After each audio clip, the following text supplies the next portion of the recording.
صدق الله مولانا العظيم. وقال النبي صلى الله عليه وسلم: العلماء ورثة الأنبياء، أو كما قال النبي عليه الصلاة والسلام.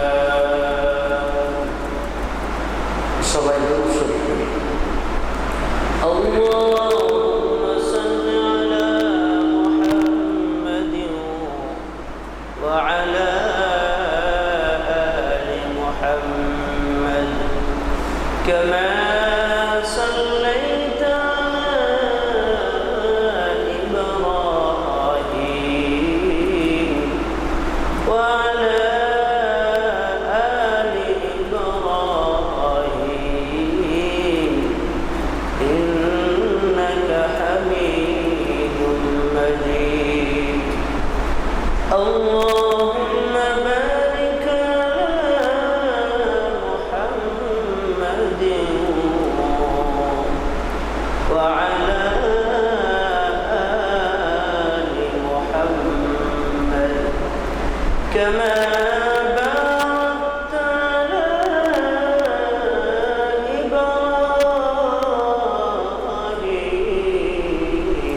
إبراهيم وعلى آل إبراهيم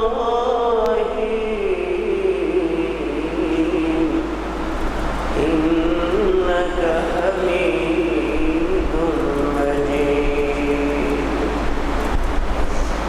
साहिल से लगा दे मुझे इश्क सफीना, आँखों से दिखा दे मुझे मक्का मदीना, बलगल उला बिकमालिही كشفت الدجى بجماله، حسنة جميع خصاله. صلوا عليه وآله.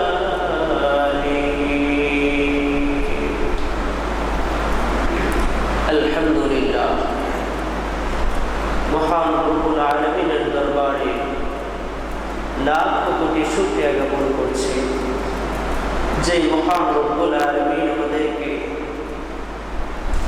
এই পবিত্র মাসে, পবিত্র দিনে, পবিত্র জায়গায়, পবিত্র বিষয় নিয়ে আলোচনার জন্য আল্লাহ তাআলা তৌফিক দান করেছেন।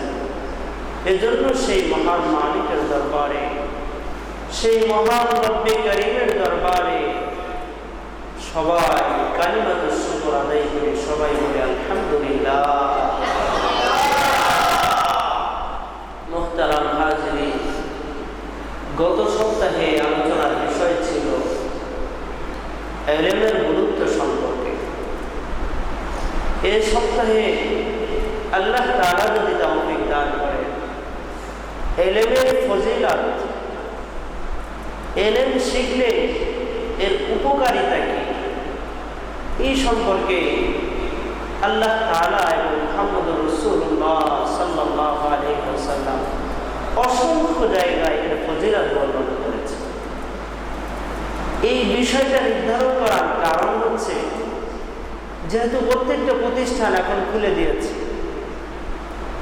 প্রতিষ্ঠানে আমাদের সন্তানদেরকে পড়াশোনার জন্য উৎসাহ দান করতে হবে, তাদেরকে বোঝাইতে হবে, তাদেরকে এই ফজিলত এর গুরুত্ব সম্পর্কে বলতে হবে। তাহলে তারা আরো সুন্দরভাবে পড়াশোনার প্রতি মনোযোগী হবে, আরো গুরুত্ব দিবে।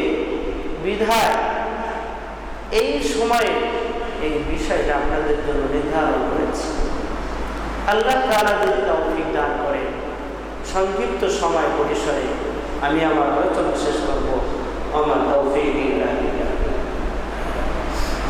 মুহতারাম হাজিরিন, আমি আপনাদের সম্মুখে কোরআনুল কারীম থেকে যে দুইটা আয়াতে কারিমা পাঠ করেছি, তার একটার ভিতরে আল্লাহ তাআলা বলছেন,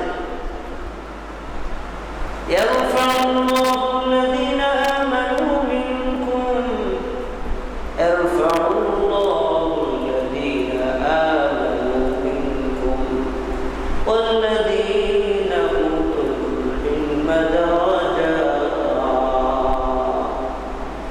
ইয়ারফাউল্লাহু আল্লাহ রাব্বুল আলামিন তার মাকাম, তার মর্যাদা উঁচু করে দিবেন, তার ইজ্জত সম্মান বৃদ্ধি করে দিবেন।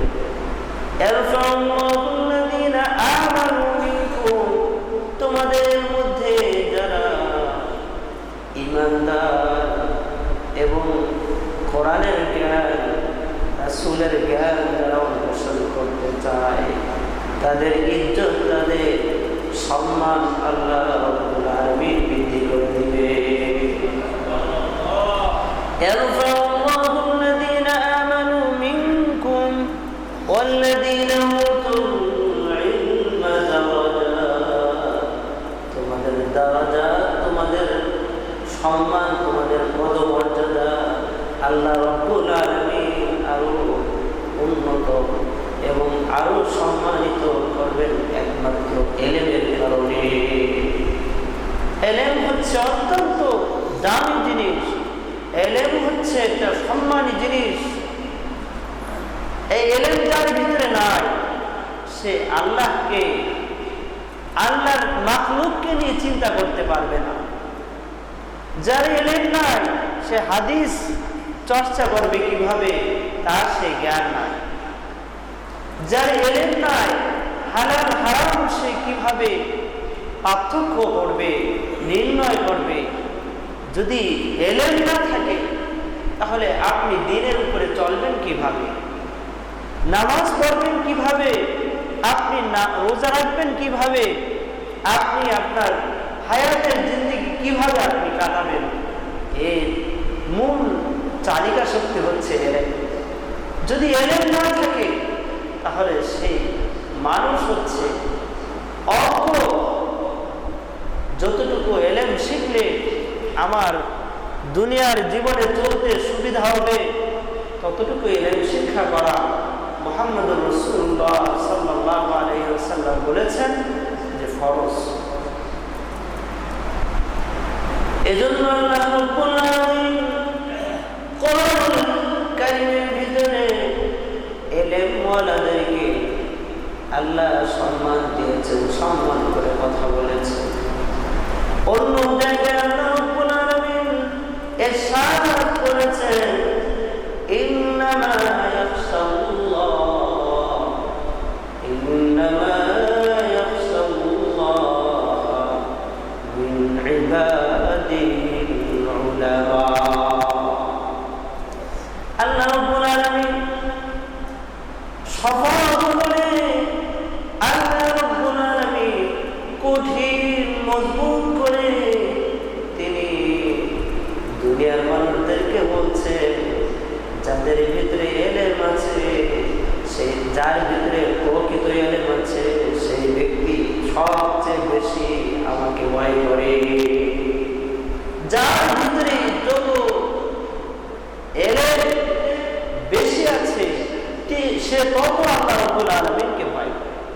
এখন কথা হচ্ছে, ইলম তো অনেক আছে, কিন্তু যেটা আসল ইলম, যেটা প্রকৃত ইলম, যে ইলম তা খারাপ কাজ থেকে, যে ইলম তা মানুষত্বকে জাগ্রত করে, পশুত্বের স্বভাবকে দমিয়ে মানুষত্বের স্বভাবকে প্রস্ফুটিত করে, সেই ইলম হচ্ছে প্রকৃত ইলম। যার ভিতরে প্রকৃত ইলম আছে, আসল ইলম আছে, সেই ব্যক্তি হচ্ছে সবচেয়ে আল্লাহকে বেশি ভয় করে। যার ভিতরে ইলম নাই, যার ভিতরে আল্লাহ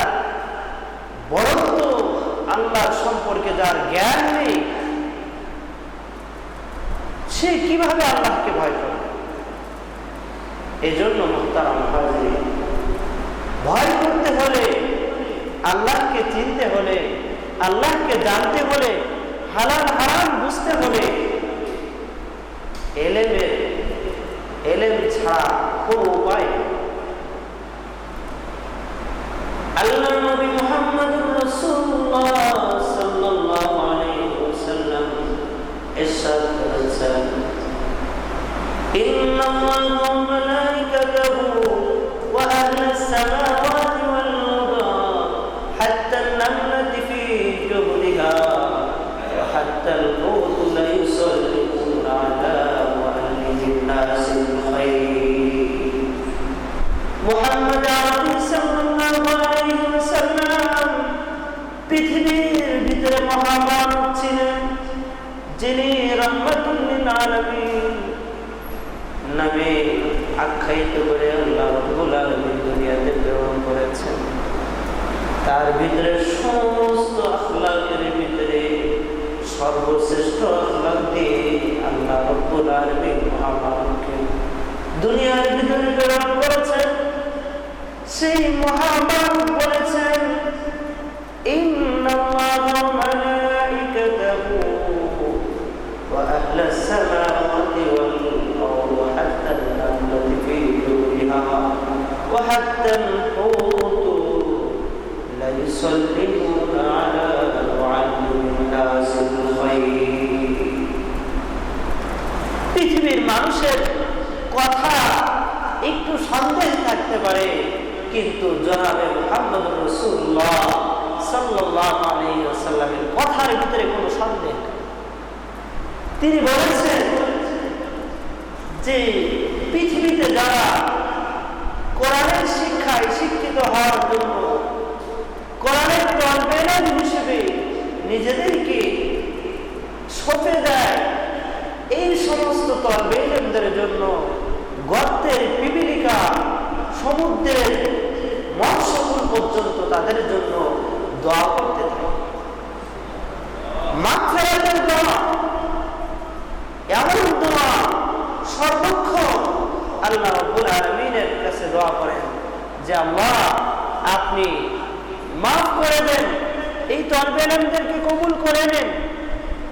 কারণ কি? এনাদের জন্য দোয়ার কারণ হচ্ছে এই তলবে ইলমের কারণে, কোরআনের জ্ঞান অন্বেষণ করার কারণে قال حدثنا قال رسول الله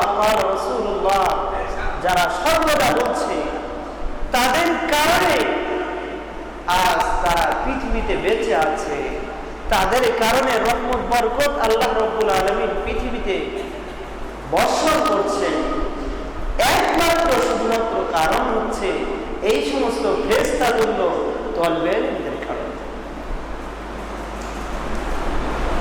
দেখেন আল্লাহ নবী আমাদের আদি পিতা আদম সফিউল্লাহকে আল্লাহ রাব্বুল আলামিন সৃষ্টি করার পরে আদমকে ফেরেশতাদেরকে সিজদা করার জন্য বললেন। ফেরেশতাদের ভিতরে ইবলিস বলল যে আমরা হচ্ছে আগুনের তৈরি, মাটির তৈরি, মানুষকে আমি কিভাবে সিজদা করতে পারি, এই আগুনের তৈরি জিনদেরকে, এই ফেরেশতার, এই নূরের তৈরি ফেরেশতাদেরকে দিয়ে আল্লাহ তাআলা আদমকে সিজদা করিয়েছে। অথচ আদম হচ্ছে মাটির তৈরি, ঠিক না? কিন্তু এই শ্রেষ্ঠত্ব, এই মর্যাদা আল্লাহ রাব্বুল আলামিন কি জন্য দিয়েছেন? আল্লাহই বলে দিয়েছেন, ইরফাউল্লাহুল্লাযীনা আমানু মিনকুম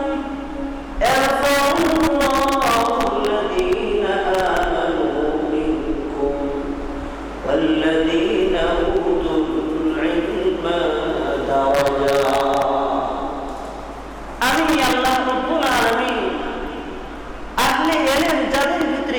করেছি প্রকৃত তাদের মর্যাদা, তাদের ইজ্জত আমি আল্লাহ রাব্বুল আলামিন বৃদ্ধি করে আদমের ইজ্জত বৃদ্ধি করে দিয়েছেন। বিধান নূরের তৈরি ফেরেশতারা পর্যন্ত মাটির তৈরি আদমকে সিজদা করেছেন।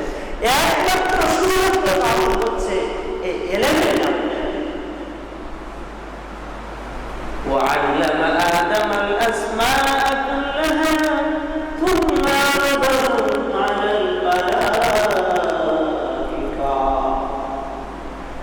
وعلم آدم الأسماء كلها ثم عرضهم على الملائكة আদমকে আল্লাহ রাব্বুল আলামিন জ্ঞান দান করেছিলেন।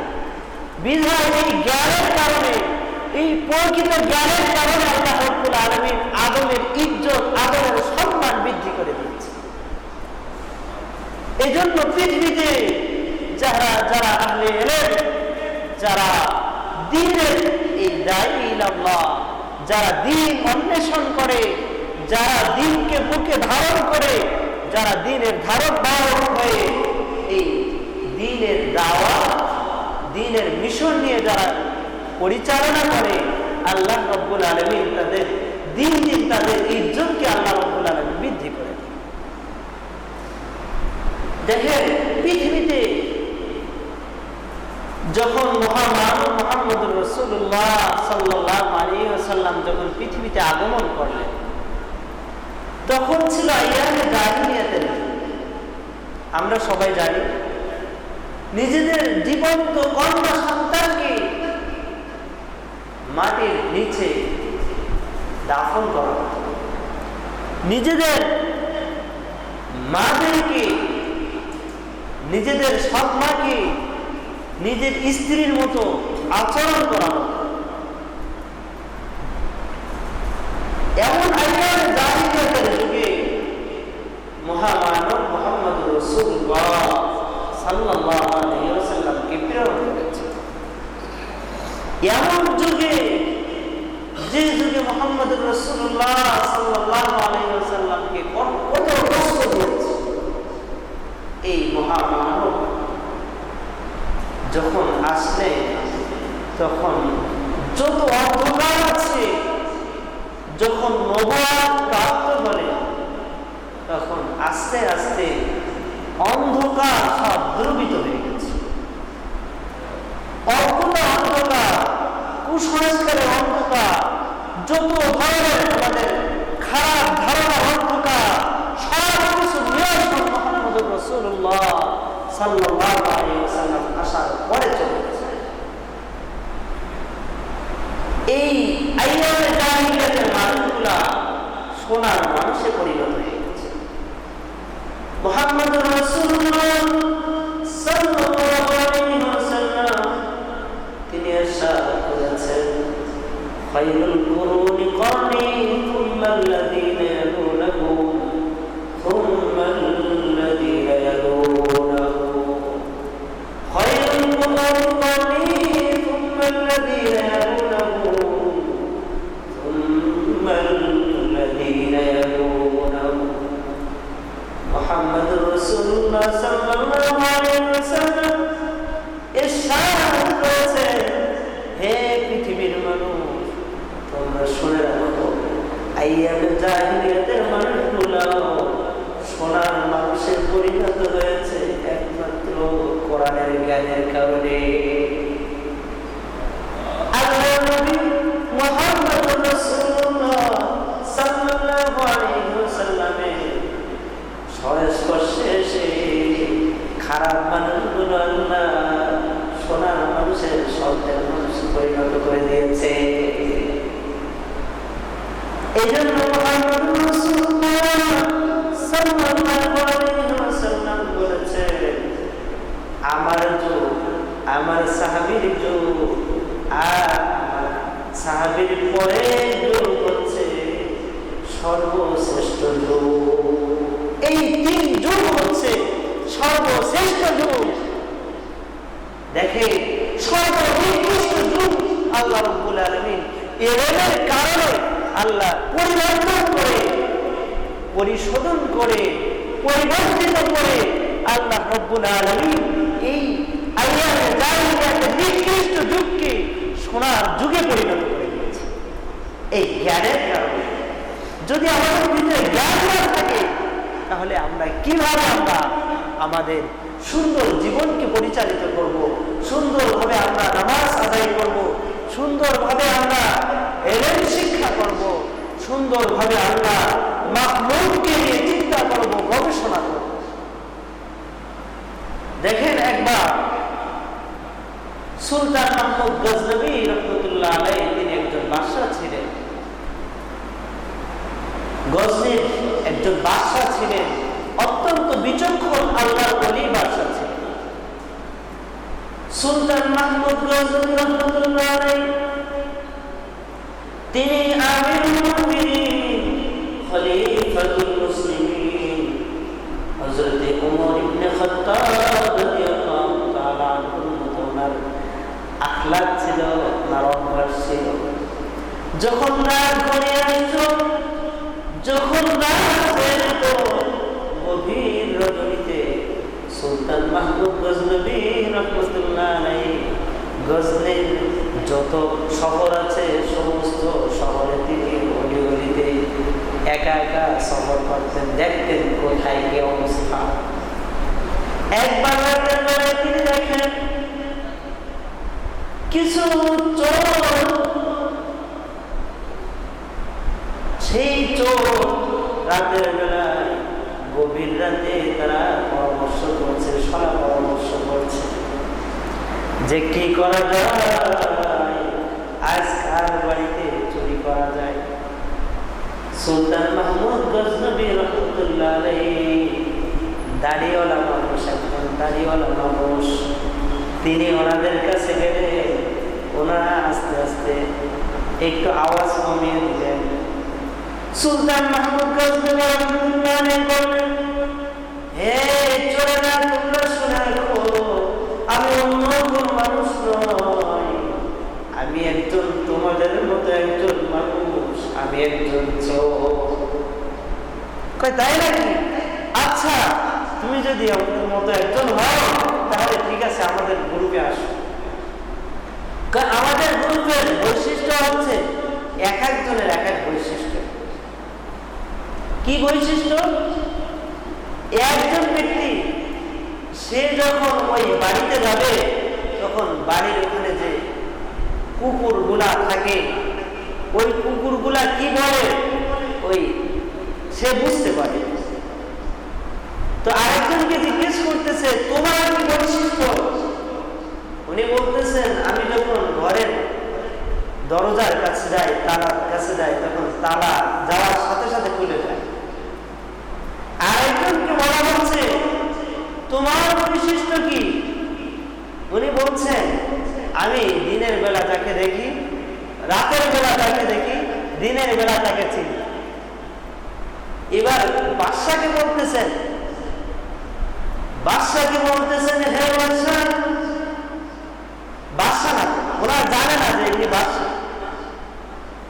বলতেছে, হ্যাঁ ব্যক্তি, আমার তো একটা বৈশিষ্ট্য আছে, কিন্তু তোমার ভিতরে কি বৈশিষ্ট্য আছে তুমি বলো। যদি তোমার ভিতরে বৈশিষ্ট্য থাকে তাহলে বুঝবো যে তুমি আমাদের সাথে তোমার কাজ চলবে, নতুবা তুমি চলে যাও। আমাদের ভিতরে এক একজনের এক এক বৈশিষ্ট্য, কিন্তু তোমার কোন বৈশিষ্ট্য?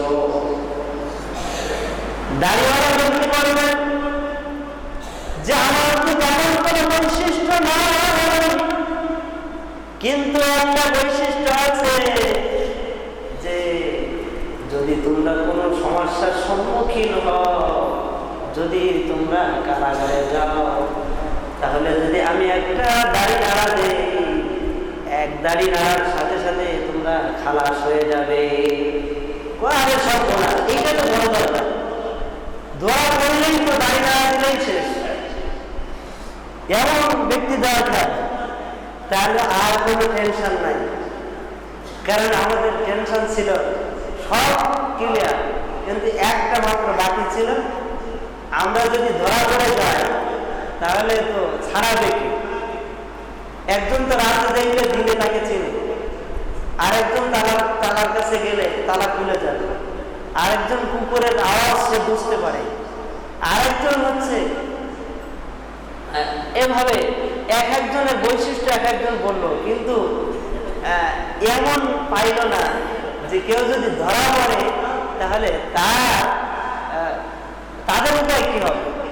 যখন মুরব্বী বলল দাড়ি নাড়ান, আমি যদি এরকম একটা দাড়ি নাড়া দেয়, এক দাড়ি নাড়াই সব খালাস, কয় তাই নাকি, এইটা বড় দরকার, এই দাড়ি নাড়ার একটা দরকার।